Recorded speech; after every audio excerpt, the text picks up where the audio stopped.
Hey friends, Trip here. Now, as a lot of you probably already know, I currently own and ride a 2009 Harley-Davidson Dyna Fat Bob, which I've owned for a little bit over a year now, maybe 15 or 16 months. It's a beautiful bike. It doesn't have a scratch on it. It's in amazing condition. It's got a little bit less than 8,000 miles on the clock, and I really enjoy it. I like the bike's beefy look. I like its attitude. I like the big tires, the twin headlights up front. It's just gorgeous. Now, before I bought the Fat Bob, my dream bike was, and still is, a 2018 or newer Harley-Davidson Softail Heritage Classic with a Milwaukee 8 114 cubic inch engine in it. But to be honest, that's really too much money for me right now. New, one of those would be $24,000, and used, if I could find one locally, we're probably looking at $17,000 once you factor in tax and licensing. Again, for me anyhow, just way too much money. So 2 Thursdays ago, just by chance, I happened to stop into a local dealership named Kent Powersports to see if they have anything new going on, and to BS with Chris, a sales guy that I know there. Now at Kent, they keep their used bikes out front. So on the way in, this one particular bike happens to catch my eye. And at first glance, it looks like a 2014 Triumph Thunderbird, which I'm also kind of fond of. I get a little bit closer, and to my surprise, I find out it's not a Thunderbird at all. It's a 2015 Harley-Davidson Softail Deluxe. So I go inside the dealership, I find my friend Chris, we BS for a bit, and then being the good salesman that he is, he asks me if there's any bikes there that I might be interested in. So I tell him no, I'm really not in the market right now, but there is a used Harley out front that I'd be interested in test riding and shooting a video for my YouTube channel. He says, no, that won't be a problem. So I said, hey, I'll be back in 2 days, which would be Saturday morning, to test ride the bike and make the video. So of course, on the way out, I stop back by the Deluxe and give it a pretty good look. And it turns out to be a really nice bike. It's got an amazing paint job. There's not a scratch on it. It's all stock except for an added sissy bar and backrest. And I happen to be a big fan of stock bikes. There's plenty of tread on the tires, and best of all, for me anyway, it's got ABS brakes. So I throw a leg over the bike, start it up,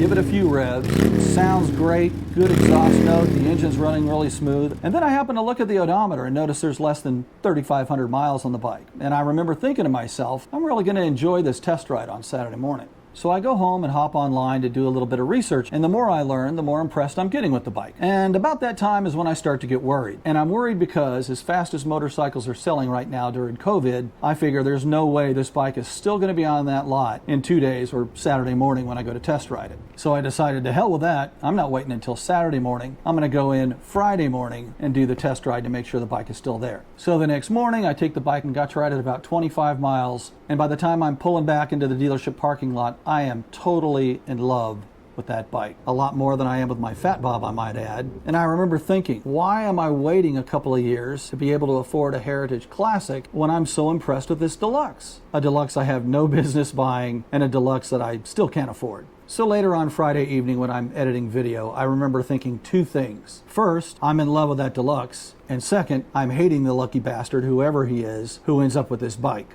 Now this is going to sound corny, but it's 100% true. For some reason, I started thinking about 2 different people and the advice they might give me if they were in this situation. The first is a guy named Daniel Hayes, who has an amazing YouTube channel called Million Dollar Bogan.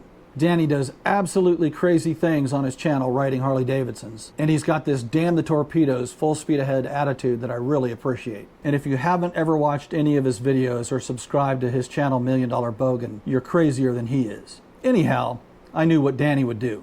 And the second person was my best friend of 20 years, a guy by the name of John J. Thorpe, who died during an accident doing something that he truly loved. He was a great guy, he was young, he was in great health, and he truly was at the top of his game when he died. Anyway, he went way too young, and he was the best friend I ever had. His death taught me a very valuable lesson. Life is short, and you can't always live for tomorrow.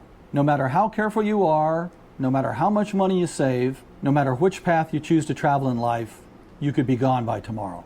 And it was at this point that I decided that even though I couldn't afford to buy the Deluxe, I couldn't afford not to either. So instead of saving for tomorrow and waiting a couple of years to get that Heritage, I decided to live for today. And you remember that lucky bastard that I had started to hate? Well, I decided he was going to be me. I may not be able to afford a new Heritage Classic with a 114 in it, but if I can negotiate a low enough price on the Deluxe and then sell the Fat Bob, I just might be able to make it happen. So the next morning, Saturday, I go back to Kent Powersports, work out an amazingly good deal, sign on the dotted line, and rode that beautiful Harley-Davidson Softail Deluxe home. Sometimes you just gotta say, what the hell? So from the bottom of my heart, I want to thank John J. Thorpe and Million Dollar Bogan. as crazy as it sounds, I honestly wouldn't have done this without the two of you. And to those of you out in YouTube land, I hope you'll like this video and subscribe to the channel. And most importantly, stay tuned for more to come on the Deluxe. And until next time, this is Trip the Lucky Bastard on Two Wheels. Ride safe and live for today, people.